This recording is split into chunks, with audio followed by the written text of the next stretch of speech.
being treated in the hospital. Meanwhile, Malawi's president on Monday declared a state of disaster in several southern districts, including commercial hub, Blantyre, after the powerful Cyclone Freddy made a comeback, killing dozens. The presidency said in a statement that President Lazarus Chakwera Quote has noted with grave concern the devastation that Cyclone Freddy is currently bringing to most districts and declared a state of disaster in the southern region. End of quote. This came after the storm left a trail of destruction and killed more than 60 people in the southern African country. According to the statement, government is already responding to the disaster while appealing for local and international relief aid for the affected families. Let's talk this through by talking to an environmentalist, Desmond Majekodunmi, who is joining me via Zoom. Thanks for joining us on World Now. Let's talk about the impact of the cyclone, which has spurred more woes on the country, grappling with the deadliest cholera outbreak in its history, which has killed, over 1,600 people since last year. How much has this cyclone impacted the infrastructure, agriculture, and economy of the affected regions?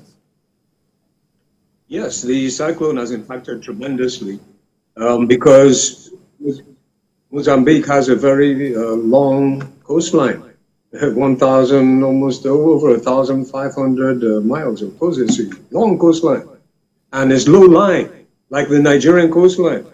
So when they get these storms, it has a tremendously negative impact, especially that it's an agricultural-based economy. About 70+% of the economy is based purely on agriculture.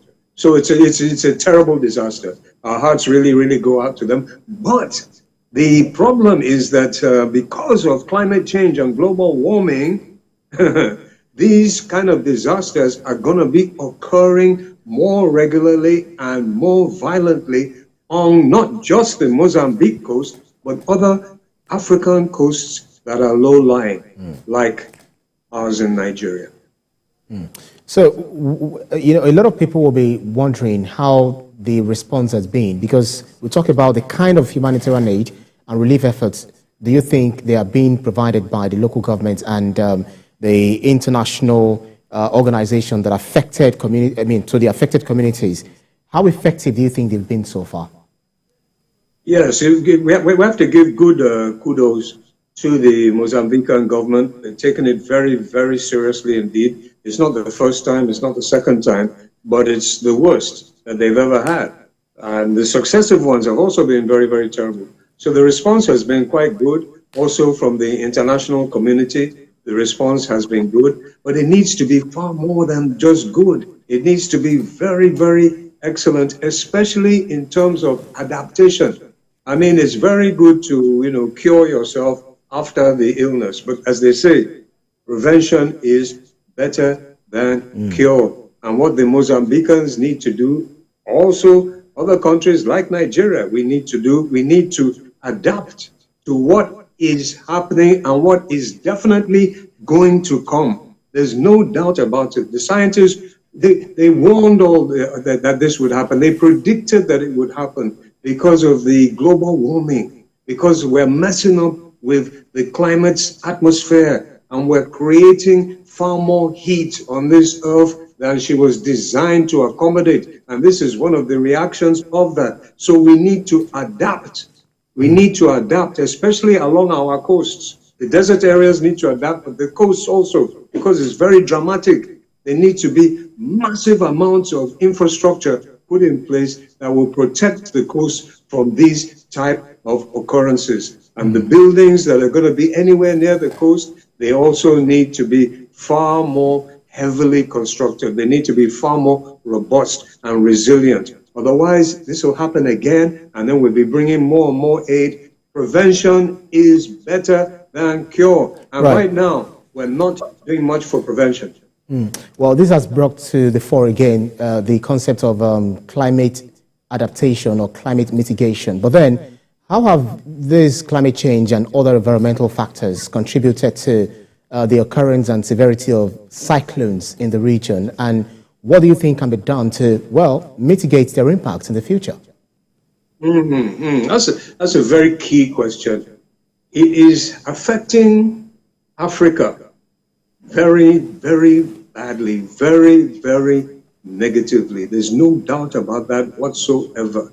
We are very vulnerable, partly because we're in the tropical region, but also because we have a lot of desert area and we have a lot of coastlines, and our coastlines are low-lying. So this is why when the Secretary General of the United Nations makes a statement like mankind is waging war against nature and this is suicidal because nature always strikes back, we should listen and take heedance. And what we need to do is come together with other countries of Africa, other countries of the world. We as humanity, we need to change our attitudes because we have known that what we are doing to nature is going to have a negative effect on us. We've known this for decades, and we just continued and continued and continued. Just the pollution of the atmosphere alone, let alone the pollution of the waterways, let alone the tearing down of the forests, which is nature's way of handling this type of thing. We have known and we've been warned for a long time. And we even came together and we agreed in 2015 in Paris. We all came together and said, oh, we're going to stop the pollution. But we didn't stop. In fact, it increased